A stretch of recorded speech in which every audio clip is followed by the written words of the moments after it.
teman-teman semua. Perkenalkan, saya Feni Terawati, biasa dipanggil Feni. Saat ini saya menjadi salah satu direktur di Proxys Global Solusi dan juga salah satu BOD di Komite Marketing. Selain menjabat menjadi direktur, kalau sebagai perempuannya, saya saat ini sudah memiliki suami dan juga punya 3 putri yang usianya itu yang pertama 1 tahun, yang kedua 2,5 tahun, dan yang paling kecil itu baru awal November kemarin genap 1 tahun. Jadi kalau di kantor saya menjadi direktur, kalau di rumah ya jadi ibu dan seorang istri. Mungkin kalau dari Maret sampai Juni kayak habis lebaran tuh saya memang full WFH. Tapi setelah di Agustus saya mulai combine tuh antara ke kantor sama kerja di rumah. Nah, sebenarnya nggak ada yang berubah, mau WFH mau WFO, pekerjaan di kantor. Justru malah kalau mau dibilang ada tambahan, jelas ada tambahan. Tambahannya itu dalam artian kalau yang sebelumnya meeting, koordinasi, ketemu tim itu everyday di kantor. Terus kita bisa, kalau misalnya ada yang sesuatu yang saya tanyakan, saya bisa langsung buka dengan orangnya, duduk bareng atau meeting setengah jam, 30 menit, mencari solusi dari masalah-masalah yang ditemukan. Kalau selama WFH kemarin kita banyak komunikasi, banyak melakukan meeting itu semua via video conference seperti ini ya. Terus tambahannya apa? Tambahannya adalah sekarang harus mikirin gimana memastikan semua tim yang ada di Proxys Global Solusi itu bisa tetap memiliki performa yang baik. Nah, kami di jajaran BOD membuat sistem lah, kami bikin strategi-strategi apa saja yang bisa mengontrol, yang bisa memfasilitasi, dan juga bisa tetap menjaga semangat semua orang yang ada di Proxys agar performanya biarpun kerja dari rumah itu tetap terjaga. Untungnya jauh sebelum ada istilah WFH ini, Proxys itu sebenarnya sudah menerapkan yang namanya ROWE ya, Mbak Ocha. ROWE itu adalah suatu pemberian kepada mereka-mereka yang memang bisa membuktikan risetnya dengan tidak perlu kantor. Jadi kemarin pas WFH itu kalau mau dibilang kaget 100% nggak kaget sih ya. Apalagi tim marketing. Tim marketing sudah terbiasa bekerja dari mana saja. Yang penting mereka bisa menginformasikan apa saja kegiatan mereka dan result yang dihasilkan di setiap harinya. Terus role apalagi yang saya jalankan selama WFH dalam posisi saya di kantor ya seperti biasa. Pasti kita melakukan namanya controlling dan monitoring. Apa aja yang mulai dari budgeting, tim, terus juga kemarin kita mulai menetapkan OKR ya di WFH itu. Jadi sekarang ide-ide apa saja ya kita jabarkan lewat OKR. Terus selanjutnya di rumah sebagai seorang ibu. Kalau sebelumnya saya bekerja itu berangkat dari rumah sekitar jam 6, pulang ke rumah sekitar jam 7 atau jam 8, jam 9. Itu intensitas ketemu anak paling sebentar. Weekend bisa full. Di WFH kemarin intensitas ketemu anak lebih banyak kan, ditambah pekerjaan juga kan harus tetap dilakukan. Nah, di rumah biasanya saya sih yang kalau WFH kemarin ya kayak pagi mandi anak, ya itu bisa dilakukan lah ya di sela-sela pekerjaan. Kira-kira itu sih role yang saya mainkan selama Maret sampai Desember ini. Sebenarnya ada beberapa ada beberapa hal yang saya akhirnya jadikan satu mau dibilang tips mungkin ya dalam kita sebutnya time management mungkin ya. Time management menjadi seorang yang bekerja dan jadi orang tua plus jadi guru dadakan. Yang pertama adalah pola. Awal-awal itu saya cari polanya nih. Ini polanya bagaimana ya supaya saya bisa multitasking, melakukan banyak hal, semua itu bisa saya kerjakan. Pola itu biasanya saya tulisin dulu nih. Setiap malam sebelum tidur saya gunakan gadget ya untuk menuliskan besok itu jadwal urusan anak apa-apa saja. Jadwal urusan pekerjaan apa-apa saja. Itu saya tuliskan. Apa dokumen yang harus saya selesaikan, atau saya harus ngobrol sama siapa, saya harus follow up tentang apa, itu saya tuliskan semua. Terus untuk anak, jam 8 anak saya harus ada jadwal Zoom, terus nanti dia siang ada kumon, terus sore dia ada ngaji, dan itu kan semuanya kan menggunakan gadget ya.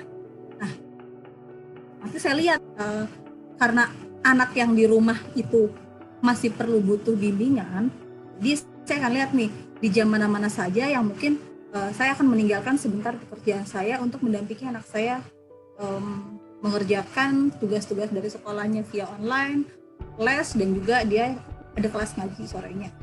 Nanti di jam-jam selain itu saya akan fullkan untuk pekerjaan. Itu saya pelajari polanya. Terus ngomong dua anak yang lain gimana?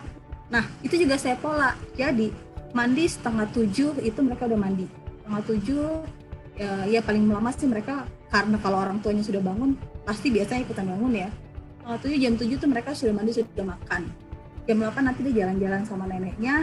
Nah kakaknya belajar kan tuh, jadi nggak ribut lah. Saya jam 8 juga morning briefing. Jadi nanti saya kasih handphone untuk anak saya, atau ya switch ke laptop untuk anak saya belajar. Jadi saya morning briefing via gadget yang lainnya. Mereka yang kecil selesai jalan-jalan, kakaknya saya belajar, saya bisa kabur tuh ke atas, saya bisa buka laptop ya. Mereka biasanya nanti main sama ada mbak yang bantuin mama juga. Nah, itu polanya tuh, ketika pola itu udah dapat, itu akan enak. Jam 12 anak-anak makan, terus mereka tidur, aman kan saya.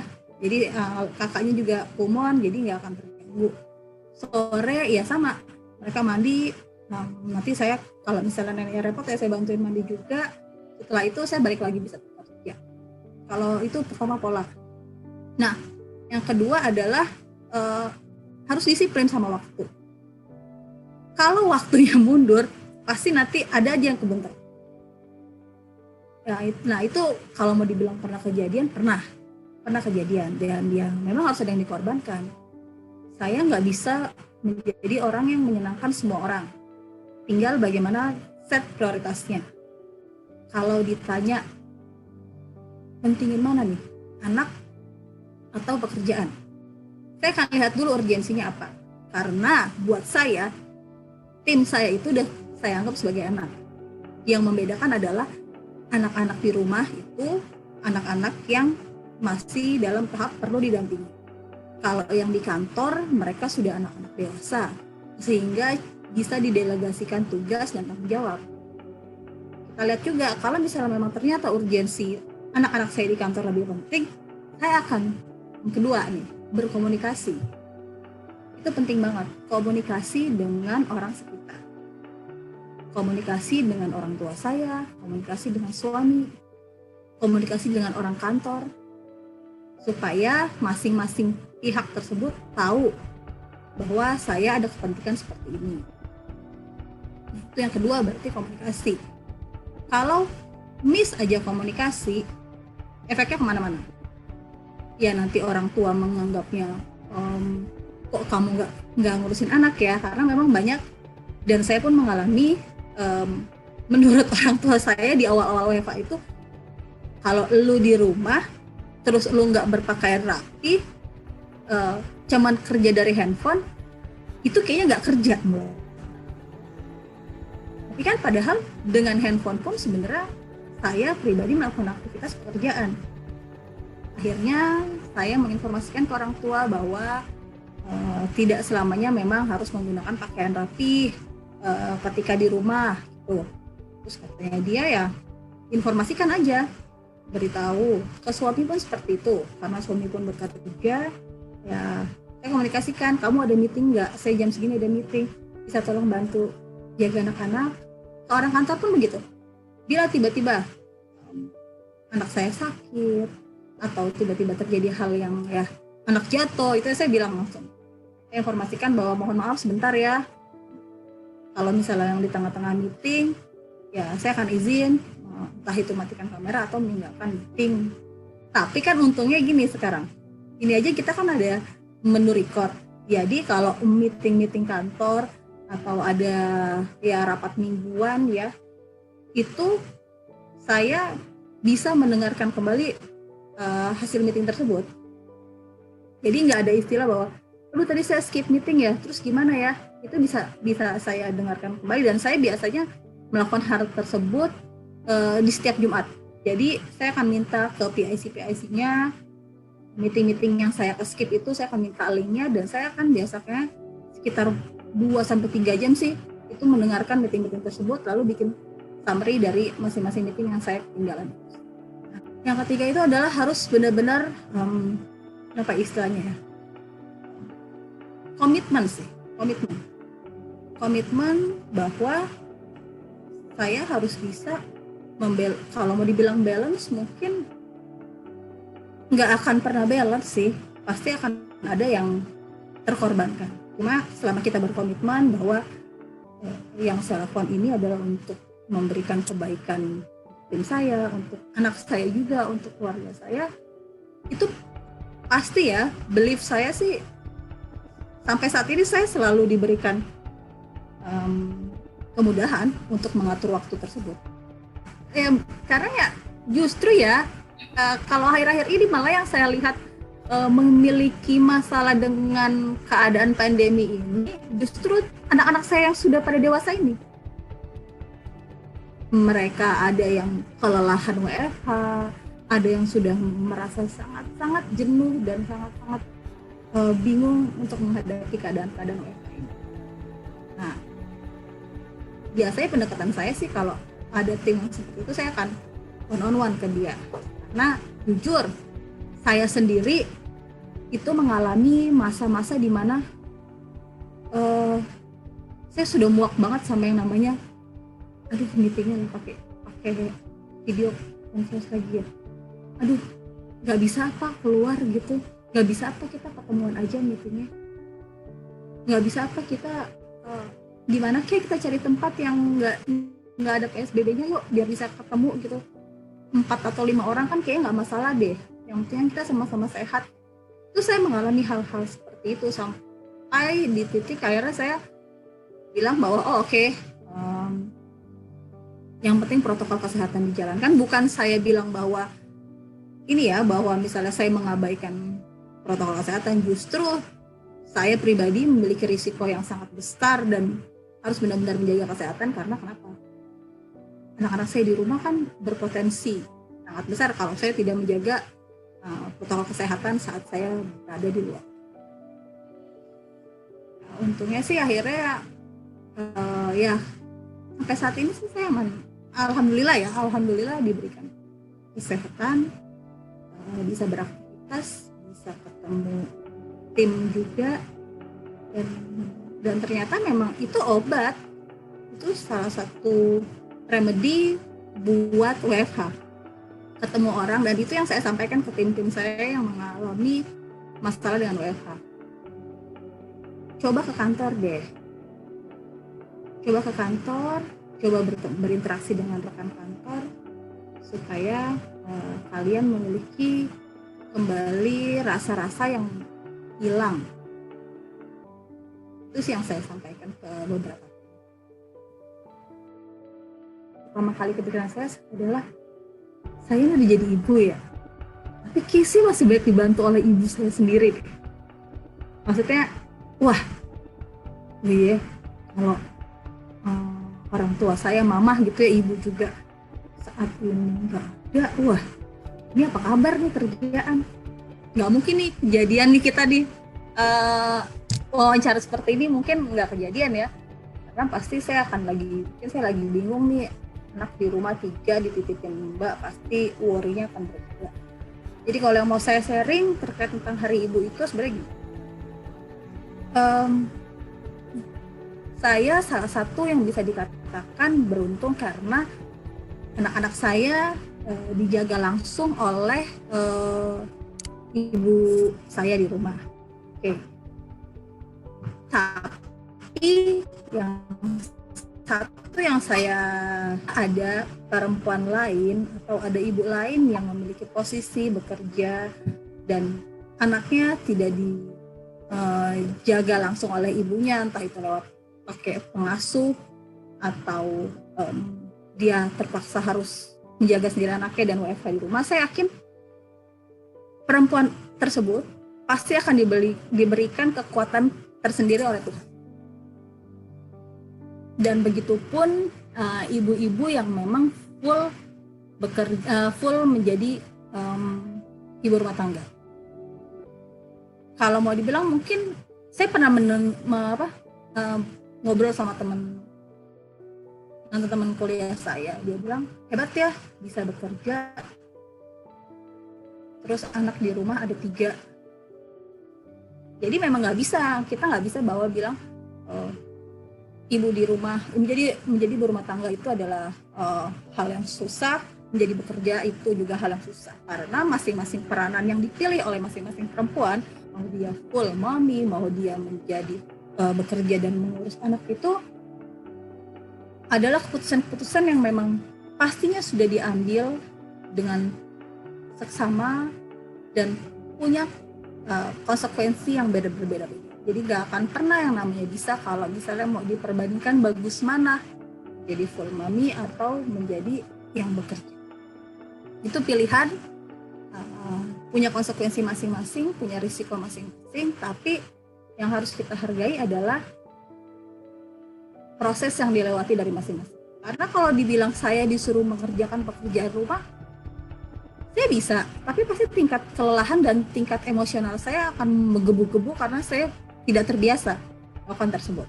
Begitupun ketika ibu rumah tangga di-challenge untuk bekerja, pasti tingkat stresnya akan lebih besar dan dia akan bilang, aduh mendingan gue nyuci ngepel deh daripada ngurus pekerjaan. Itu pun teriakan yang sama ketika saya harus mengerjakan pekerjaan. Jadi nggak bisa dibilang bahwa enak ya lo begini, enak ya lo begini, itu nggak bisa. Nah, dan yang mau saya share juga terkait tentang peranan seorang ibu itu, jujur saya banyak, orang tua saya, mama saya adalah full time mommy. Dia benar-benar ngurusin anaknya, dan sekarang ngurusin anak saya. Saya melihatnya bahwa dia ya memang dia memainkan perannya dengan sangat benar-benar tulus ya, jaga anak saya. Ya kalau dibilang ngoceh itu udah pastilah ya, kalau ibu-ibu ngoceh itu kayaknya memang sudah nalurinya perempuan deh. Pelampiasan emosinya bisa lewat ngoceh juga sih. Yang mau saya tekankan adalah apapun perannya, apapun saat ini job desk yang sedang dikerjakan, apapun yang sedang diperjuangkan oleh ibu-ibu di luar sana dalam menghadapi pandemi ini, kita harus yakin bahwa seorang ibu itu akan selalu diberikan kelebihan oleh Tuhan. Yang paling nyata adalah kalau saya rasakan sendiri ya, Tuhan akan memberikan ekstra tenaga kepada ibu. Entah kenapa saya, ibu-ibu di luar sana pasti akan kuat saja bangun tengah malam ketika anaknya nangis. Dan memang ada survei, ada penelitian yang mengatakan bahwa telinga seorang ibu itu lebih peka mendengar tangisan anak bayi daripada telinga bapak-bapak. Jadi mohon maaf nih, kalau ada ibu-ibu yang menggerutu suaminya nggak bangun-bangun, memang ada penelitiannya bahwa telinganya perempuan, ibu-ibu itu akan lebih peka mendengar bayi anaknya nangis daripada telinga suaminya. Itu kita sehat-sehat aja tuh, bangun tengah malam, tidur cuma 2 jam, 3 jam, habis itu kita bangun lagi, entah itu mau harus nyuci baju, entah itu harus berangkat kerja, itu kita diberikan ekstra kesehatan, tenaga, kesehatan. Ibu itu pasti akan jarang sakit, karena dia selalu mensugeskan dirinya untuk sehat, sehat, dan sehat. Karena kalau dia sakit, itu bisa jadi serumah ikutan sakit. kenapa bisa ikutan sakit ya? Karena semuanya akan bertanya sama ibu. Anak biasanya lebih intim dengan ibu. Suami apalagi biasanya diladen sama istrinya. Istrinya sakit, yang ada dia nanti disuruh bikin bubur, bisa jadi buburnya gosong. Disuruh masak air, bisa jadi buang-buang gas doang. Sampai air dari panci penuh bisa tinggal seperempat, dia lupa mati. Nah, itu sebenarnya yang harus disyukuri oleh semua ibu di luar sana, bahwa kita ini sebenarnya banyak diberikan anugerah oleh Tuhan dalam bentuk-bentuk yang kadang kita nggak sadar bahwa itu adalah suatu anugerah yang diberikan. Pesannya semoga untuk semua ibu, semua momi di luar sana, baik yang saat ini terdampak pandemi atau sedang berjuang melawan pandemi dalam keadaan sehat atau sakit, kita harus semangat, kita harus lebih banyak bersyukur dan selalu yakin bahwa apa yang kita saat ini sedang perjuangkan itu pasti didengar Tuhan. Pun saat ini kita sedang diberikan keadaan yang tidak baik, Tuhan pasti yakin, Tuhan tahu kita mampu melewati. Makna ibu ya. Kalau makna ibu buat saya itu jujur, saya dari kecil, orang tua saya dari kecil itu bukan orang yang show affection ya. Dia mengungkapkan rasa cinta kepada anaknya. Dan karena saya anak pertama, jadi dan di bawah keluarga yang orang tua saya dulu TNI. Kalau ibu itu buat saya adalah dia seperti guardian ya, dia menjaga itu sih yang saya dapat. Kalau buat seorang ibu, dia menjaga saya ketika saya melakukan kesalahan ya, dia akan, biarpun dia marah, tapi dia akan membackup saya dari bapak saya.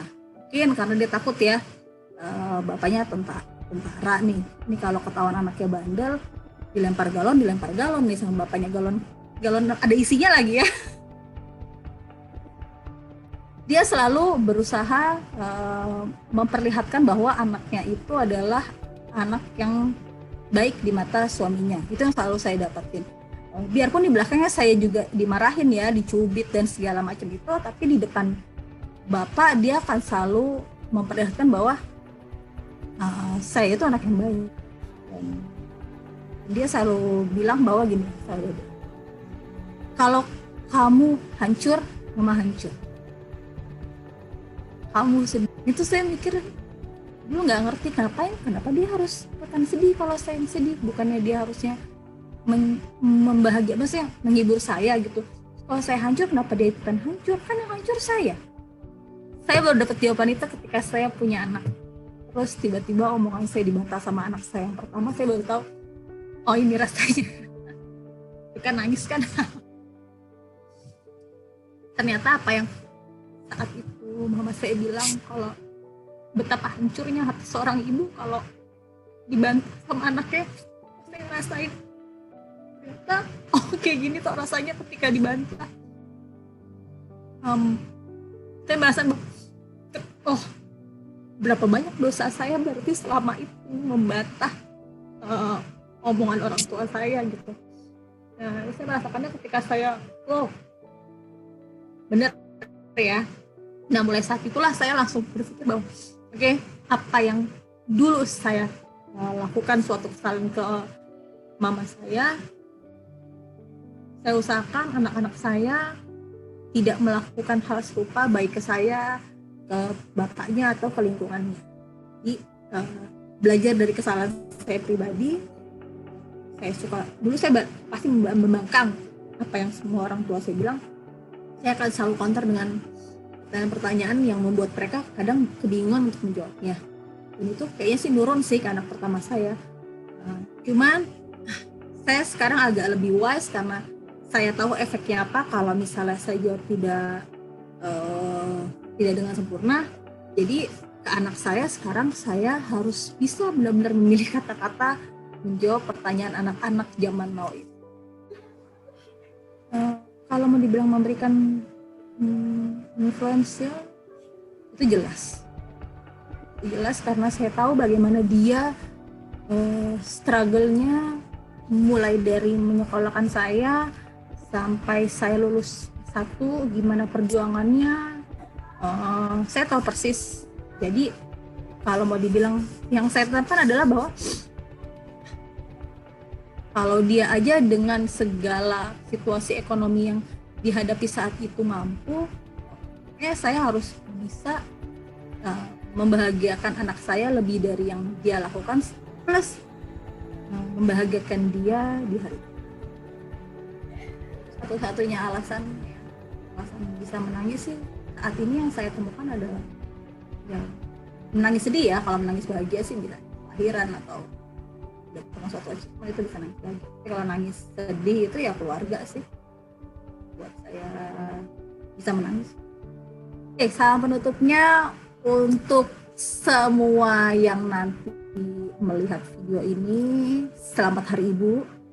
Selamat atas semua upaya, atas semua perjuangan yang Ibu lakukan untuk diri Ibu, membahagiakan anak-anak, membahagiakan suami dan keluarga.